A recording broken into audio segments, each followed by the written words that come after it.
Бағдарламаның бүгінгі шығарылымын назарларыңызға Алматы қаласынан ұсынамыз. Қазақстанда алюминий радиаторларын шығаратын жалғыз зауыттың жұмысымен танысатын боласыздар.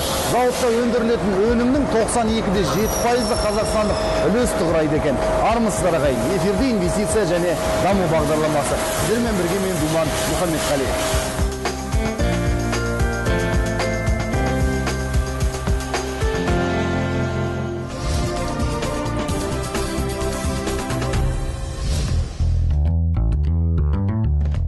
Кипидо Қазақстандағы алюминий жылыту радиаторларын шығаратын зауыт. Алматы қаласындағы кәсіпорын өз қызметін 2015 жылдың қыркүйегінде бастады. Кәсіпорынды ашудың негізгі мақсаты тұтынушыға өнімнің шетелдік аналогтарынан асып түсетін сапалы отандық өнім ұсыну болып табылады. За этот период наши радиаторы были использованы во многих значимых проектах в Казахстане. Қазіргі таңға дейін біздің радиаторлар Қазақстандағы ауқымды жобаларға ұсынылды және құрылыс саласында әлеуметтік нысандар, мектеп, ауруханаларға қойылу керектігі белгіленді. Сондай-ақ қазір экспортпен айналысу үстіндеміз. Біздің тауарлар көбінесе Ресей, Қырғызстан, Белоруссия елдеріне тасымалдануда. Өндірістің технологиялық үдерісі алюминий профилінен басталады. Алюминий профилі өзіндік матрицасы бойынша коррозиялық төзімділігі жоғары және 97% таза алюминийден тұратын АД31 қайыртпасынан жасалынады. Әрмен қарай дайын профиль ұсынылған параметрлерге сәйкес циркуляциялық арамен кесіледі.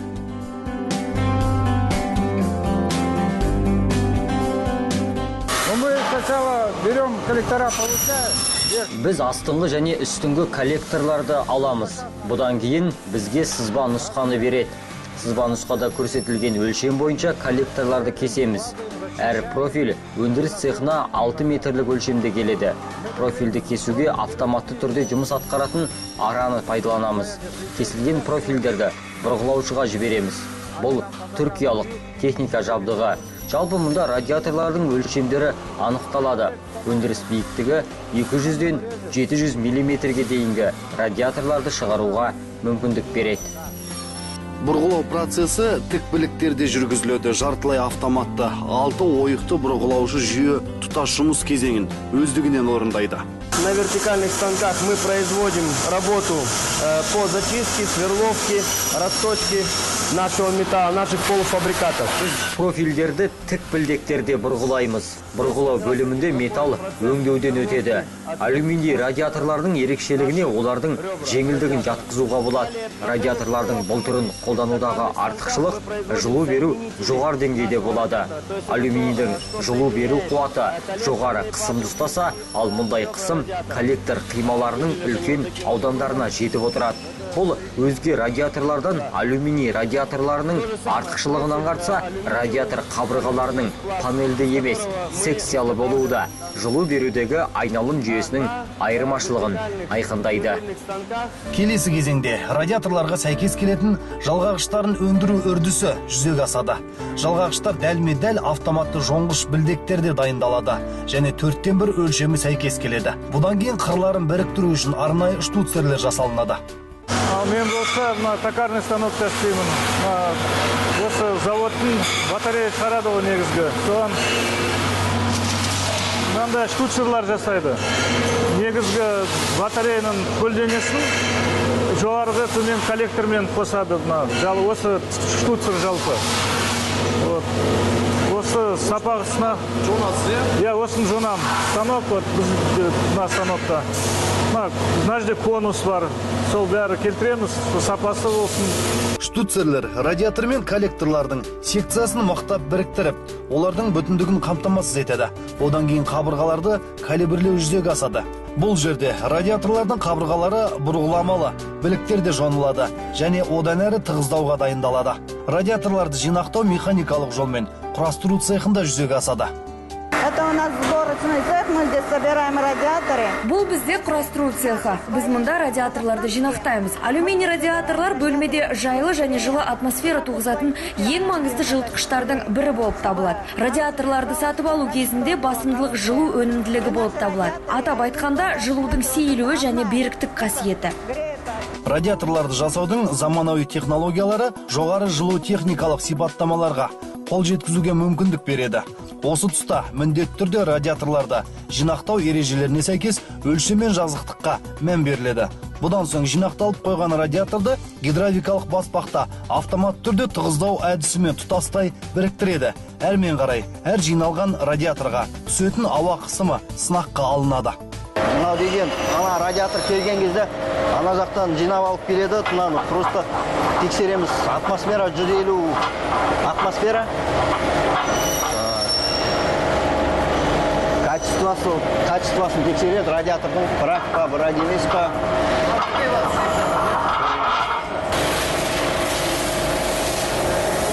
Мына осылай қояды, мына суға саламыз, судың ішіне тексеріледі. Мына воздухтан ашамыз, воздухты.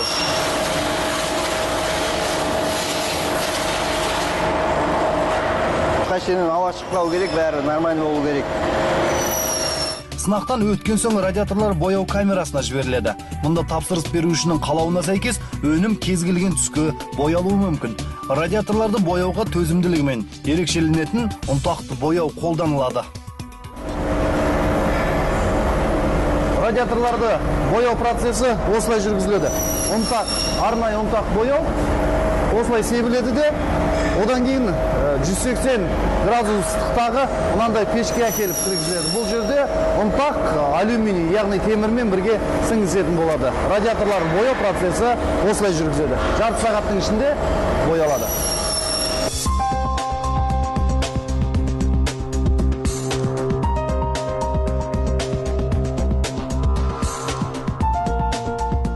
Радиаторды 30 минут бойы пеште қақтайды.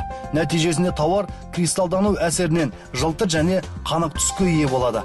Барлық жұмыс аяқталған соң, дайын өнім термотығыздағыш құрылғыда қаптау үдерісінен өтеді. Типита қаптау құрылымы радиатор монтажын оны шешпей-ақ жүзеге асыруға мүмкіндік береді. Өндірісте қазақстандық алюминий шикізаты қолданылатындықтан өнімдегі қазақстандық үлес 92%-ді құрап отыр. Почему не 100%, поскольку... Неге 100% дейсіздер ме? Бояу түстері, өзге материалдар бар. Өкінішке орай Қазақстанда жасалмайды. Жылыту радиаторлары үй-жайларда жылыту құралдарынан ең көп тараған болып табылады. Басқа аналогтардан айырмашылығы бар. Ол монтаждау қарапайымдылығы, үнемділігі, жүйесінің төзімділігі және тиімділігі. Әуе қыздырғыштарға қарағанда жылыту радиаторлары дыбыссыз болып табылады. Типидо алюминий радиаторлары сертификаттау кезеңінен ойдағыдай өткен кәсіпорын. Бұл дегеніміз өндіріс ошағы Қазақстан Республикасының барлық сапа стандарттарына сәйкес келеді. Зауыт алдағы уақытта тапсырыс беруші қажеттіліктеріне назар аудара отырып, жоғары сапалы жылытқыштар шығару көлемін ұлғайтпақ. Отандық өнімдерді пайдалану мақсатында Қазақстан Республикасы инвестициялар және даму министрлігі облыстардың әкімдіктерімен және Астана, Алматы қалаларының әкімдіктерімен бірлесіп, осы отандық өнімдерді пайдалануды бақылау барысында жұмыстар жүргізілуде. Осы орайда складовый жауапкершілігі шектеулі серіктестігінің Типида брендімен шығарылатын жылу радиаторлары қолданылады. Қазіргі технологияларға байланысты жылу техникалық өте жоғары санаттағы сипаттамаларды алуға мүмкіндіктер бар. Осы орайда бірлестік өз тұтынушыларын жаулап алды және де Қазақстан нарығында өте беделді орынға ие болды.